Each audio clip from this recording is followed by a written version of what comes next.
haven't done a video about my collection since 2012, so I think I'll do one right now.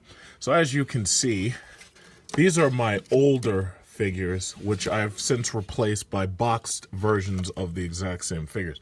So as you can see, I have the Cyberview figures directly behind my Able Squad here, and that's Cyberview Phaeton. And I had searched for him for a long time. It was easier to get JT Marsh, and it was easier to get this guy right here, Sean Napier, to get his Cyberview model. It was actually pretty easy for me to get those two, but it took me a long time to get Phaeton. And the only figure that I need to get now is the Cyberview Bronski, which I'll be looking for, because, you know, every now and then these things pop up. But I'll get it eventually, because I know at least one person who has it.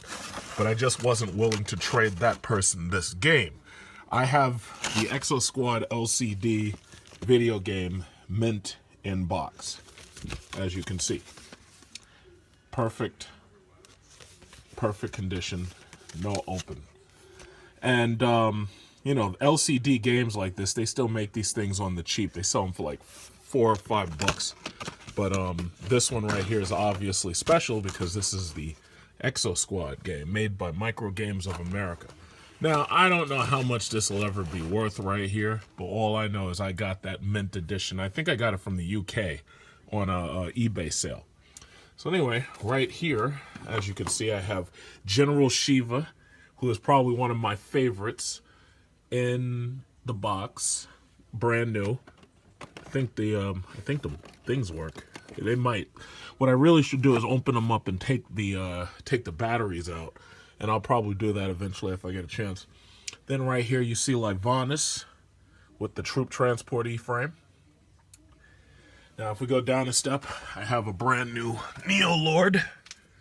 I have Thrax out of his case, and then I have a brand new Thrax in box. I have Tas Takagi in his case.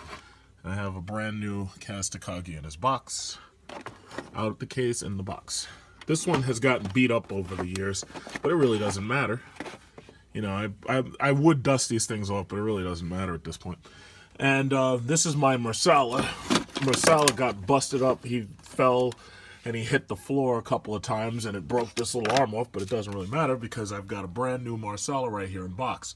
Usually on eBay, you can find Marcel for less than $100. Sometimes you can find him and the walking E-frame for $100 combined. I have Maggie Weston, brand new Maggie Weston right here in box. As you can see, my Resolute has taken a beating over the years. And I have a brand new Resolute right here. Mint in box, bubble wrapped. I didn't even bother taking out the bubble wrap. I have a brand new JT Marsh, mint in box, right here. See, down here it gets a little dusty in my toy room, but nobody really comes down here, so, you know, over time I'll probably wash, you know, I'll probably rinse things off with like an air duster or something. The Exo Squad video game, the board game, brand new in box. These are all the older figures that I've had. So basically, as you can basically figure out, all of my old figures I've replaced brand new in box. I just ran out of space to put the rest. I have all the command sets brand new in box. So that's the Vista Spaceport, which was one of the harder ones to find. When these things came out, I was a little disappointed in them, which I should be, because what happened was, in the beginning, Exo Squad toys were made, I think, in Taiwan. And they shifted production, I think, from Taiwan and the Philippines. They shifted it to mainland China when Britain gave back control of Taiwan or something. And when that happened, I noticed that there was a drastic drop in quality. And that's when you started seeing figures just like this. And they felt like they were made cheaper. One of the things I noticed, like, for instance, if you take a look at my JT Marsh and you look at where it's made, if you take a look at your figures, you look at where it's made, some of them will say, let's see, what does it say? It says, product of Macau, package printed in China. And this was 1993. Now, when you look at the newer figures, these were some of the newer ones to come out. When you look at these say 1995, and then they say product of China. And then all of a sudden, the quality of these things went to shit. Like this one right here is one of the better ones that I have, which will probably be worth a little bit. This is the Bronski Medieval Knight E-frame. And this was made cheap as shit. And as you can see, it's 1995, product of China. Anything that was made in China is cheap shit. That's why the batteries for those Samsung phones explode in your face. So anyway, look at this one. This is Tas Takagi Gorilla E-frame from the Robot Chicken commercial, which was actually kind of odd that they picked Tas Takagi when they could have picked like Reed or they could have picked De Leon, but somebody must have liked the show and they hated Takagi. So anyway, look at this, 1995, product of China. I think when China entered the WTO in 1995, that's when everything went really to shit. Like the product quality. I remember the quality of these original toys were fantastic. Like, granted, some of these toys didn't have the proper color scheme in certain places. But what I did notice was the quality of the materials seemed to be a lot better. It felt like everything had, it felt like everything was just higher quality. But once these things were made in China, man, quality went right to shit. This is 1995, another one made in China, as you can see. So that was Jinx Madison right there.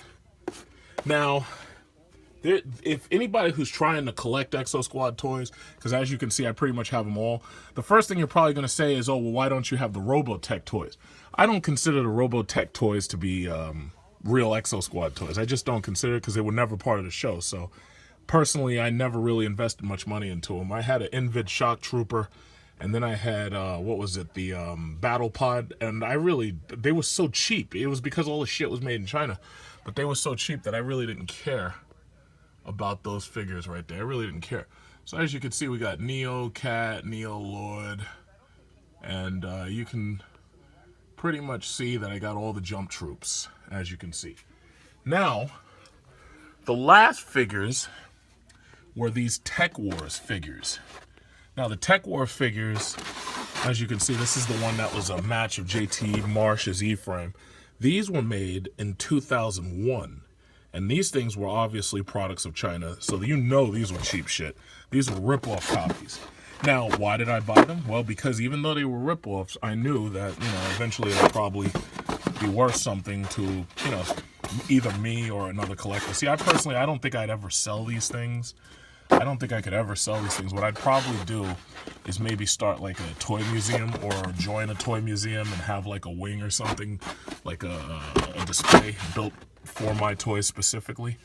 But as you can see, they copied the Napier E-frame, they copied the Bronski E-frame, they copied the De Leon E-frame, and they made up some bullshit story about in the future we're fighting cyborgs or something like that. And then right here, the Arctic Assault E-frame, which is a copy of Bronski's E-frame up here. Then you also see Phaeton's E-frame, and this supposedly, with the story they made up, this guy right here, Sal V, he's supposed to be an evil cyborg. So as you can see, Chinaman, they ripped the shit out of us. And that's the Typhonus E-frame. This is actually a nice one, but they're all cheap. But this is the Typhonus copy, and Typhonus and Phaeton are cyborgs. This is like the most ridiculous shit ever. That's what happens when China gets your intellectual property. So anyway, as you can see, the stories are ridiculous. It says infantry divisions are minions of Sal V. They obey his every command and have the speed and firepower to... It's just ridiculous. It really is just ridiculous. But that is my collection for 2016. So basically, as you can, you're probably wondering, oh, why do I have all these receipts? It's because, I have to file taxes and everything, and I plan on getting every possible deduction I can possibly get. So that's my collection right now, and I think maybe in like another 2 years or something, if I decide to get those, what is it called, the Robotech toys, if I get those at like some massive discount, maybe I'll update this video, perhaps. But me personally, I'm happy just having, Tech Wars and Exo Squad as it is. So, so that's basically it. That's what my collection looks like. It's a great collection. I gotta I gotta probably I'll probably dust them off and I'll put them in a clear glass case or something eventually. But right now I'm doing work on my house, and I don't really have another place to put them except the basement. So what I'll do is I'll invest in a decent case or display case, and then I'll make another update maybe in a year or two.